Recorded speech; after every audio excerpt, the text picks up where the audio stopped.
When we first began. Y'all, I've been listening to PJ Morton for over a year now, and I don't know why I am just now listening to this song. I've literally been asleep. I must have been asleep, clearly. Hey y'all, it's your girl Kimberly P. Welcome back to my channel KP Sparks. If you're new here, my aim on this channel is to encourage you to vigorously go after your passions with a sprinkle attack. By the time that you're watching this, is probably the last week of January or the first week of February. And you know, in addition to it being Black History Month, February, you know. Who are you rooting for tonight? I'm rooting for everybody black. I am. Black History Month. February is also the month of love. We got Valentine's Day coming up, you know. Everybody gonna be doing their lovey-dovey type stuff online. And I always do my DMV accent, and I noticed it in my other video, and now I just ended up doing it again. It's okay. I'm just gonna embrace it at this point. So you guys already know what my mission statement is. I want to encourage you to vigorously go after your passions. But what if you are married or you're single like me during this time, and you have a passion to learn more about marriage, and it's just something that you really love, like you love love. And although you love love, it may be challenging during this time to see examples of it on TV, or even as you're searching on Pinterest in my case. Now, one thing about me is that I love love. Like, I love it. I love it so much. I love it so much. And little forehead kisses and love, and it's just, I don't know, I'm just a sweet girl. Like, I love love. Now, although I love love, the season I'm in right now, I'm single. I do want to state that it's so important for you to maximize your singleness. I'm really in a season right now where I'm discovering so many things about myself, and learning so many things about myself is like layers that I'm digging deep under, and there's always going to be something that you have to uncover in your life, in a relationship, out of a relationship, in marriage, out of marriage. But during this time, I just want to maximize knowing who I am in this season right now. And you know, that gives me also an opportunity to come close. I don't want everybody to know, just come close. It gives me an opportunity to be selfish. Yeah, I can be selfish. I can be selfish with my one-on-one time. If I want to randomly go to the mall, or like go somewhere, or go to the movies. I go to the movies by myself all the time, y'all. If I want to do that, I have the ability to do that. Like, I can do anything I want. Well, not anything, but I have the freedom to have my one-on-one time and not answer to anyone. And also, I can maximize my one-on-one time with God as well, because there's no distractions. There's a verse in the Bible that says when you're married, you're kind of split into your time with God and also pleasing your husband. So I can maximize this time. So I just want to first off encourage you, if you are single, maximize this time. I'm with you, girl. We're learning more about ourselves. We're bossing up. We're not waiting until, you know, Mr. Wonderful comes along in order to like go after our goals and passions.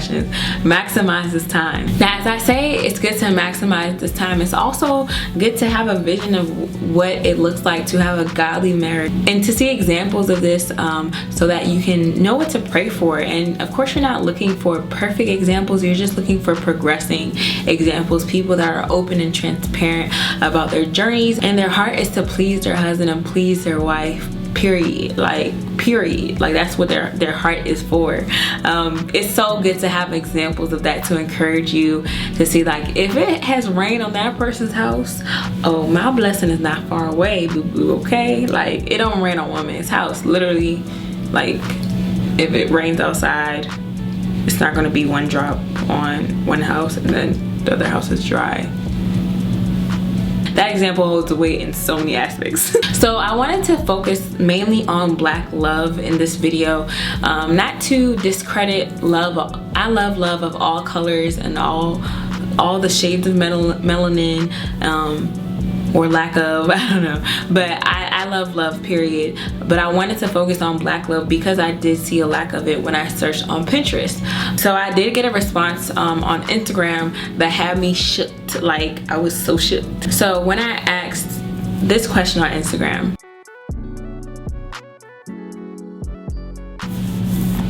I got one of the responses says that Black trauma in love is more popular than showing Black love in general. And that response literally Like I was like my mouth dropped to the floor and I had to pick it up. Like it was so deep.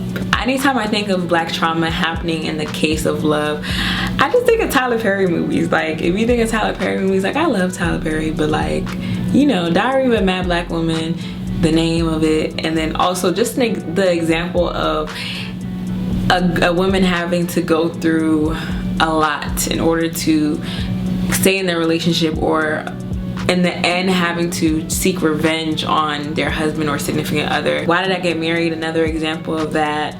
And even acrimony. Shoot, acrimony, that's a TED talk right there, because someone could literally have a TED talk on acrimony. That movie was deep, like it was so deep. I did more research on this topic, and I asked even my friends via text, do you think there are examples of Black love that you can look up to? One person said, I thought that all African people were divorced because everyone in my family was.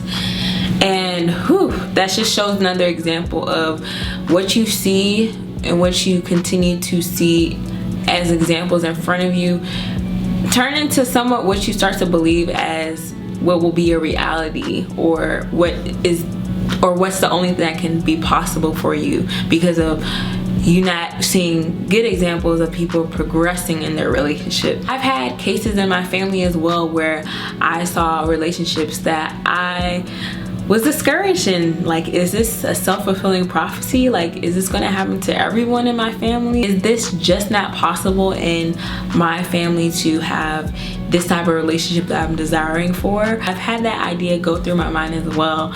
And it's something I have to keep myself in check for, because I know I'm set apart.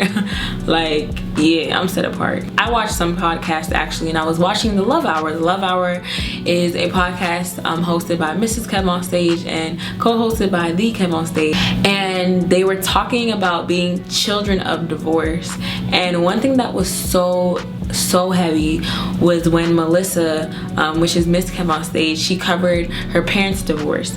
And what was so different about her case is that she's in her 30s and she's lived her whole life with her parents being married. They were together, but it was later on in life when she was married and had kids that her parents actually ended up getting a divorce. She basically was transparent and vulnerable, saying how she was nervous that it would actually end up happening to her. And her husband was there too, and they've talked about it before. But it's another example that if you see cases where marriages have failed, or if you don't see enough cases that have gone against the norm or the average of what's been the common routine in your family, you start to get discouraged and believe that, okay, since this happened for that person, it's gonna happen for me as well. Flowing with what other responses I got, as far as like not seeing enough examples, I think this is a perfect time where we also, if we're praying or believing in God for marriage, we gonna have to pray and believe that we're breaking generational curses, regardless of what we've seen before. If you didn't know, I'm a believer. I believe in Jesus Christ. I'm saved, and I gave my life to Christ in 2011. And yeah, I just know I'm set apart and I'm a child of God. So I think one thing that we should keep in mind is that although we've seen marriages end in divorce in our families, or we've seen just examples of relationships, not even marriages, that are like, what's going on? It stops here. Like, it stops here. It stops here. It stops here. And when I say here, it stops with you. Believe that God is able to do a new thing. And it says in Isaiah that he is able to do a new thing. Do you not perceive it? That verse came to me this morning, and I've been holding on to, well, yesterday morning, seeing it. So it's 12:41 a.m. It's kind of awkward. And I just think it's just perfect and on time for this video to remind you that, like, God can do a new thing in you. God can do a new thing in you. Like I said, sometimes we need examples in front of us in order to encourage our faith during the time where we are believing in God for marriage. And I was able to ask this question on my Instagram story. And here are some people that you all responded with that are great examples of what you desire in marriage. And once again, they're not perfect, but they're progressing people, and they're open. And I think one thing that's trending in a lot of the couples that were mentioned is that these couples are vulnerable with their journey. Of course, not letting you in on everything, but being transparent on what they've learned in order to help you in the future. So we got Osei Burnett and her husband. We got Deb and Gabe. Deb and Gabe, they're my good friends actually. This person said Deb and Gabe, their love seems so authentic and natural. I didn't care how to explain. I love them so much. We got Pastor Bruce and Latoya. We got Michelle and Barack Obama. We got TD Jakes and Sarita Jakes. They kills it. We got Christ in the church. I mean, yeah, but I was looking for like, but yeah, we got Christ in the church. Somebody named their bishop. A lot of people name like their spiritual authority, which I think is cool. This person said their parents, which is a blessing. And a few people said Jackie Hill and Preston. I got Olu and Shola and his wife. I also would add to that, I love How Married Are You podcast. I love Belief and Yvette. They're like my favorite couple. They also have a podcast called How Married Are You that I listen to every week.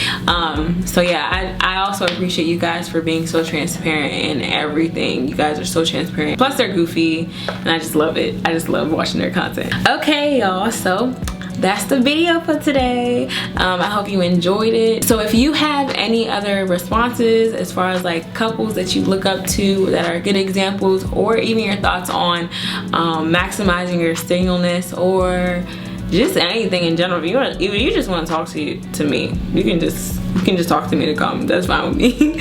As always, it's been real, it's been fun. I need to stop doing this because I'm saying peace and blessings at the end. Okay, let's rewind that. As always, it's been real, it's been fun, it's been real fun. Peace and blessings, y'all. Bye.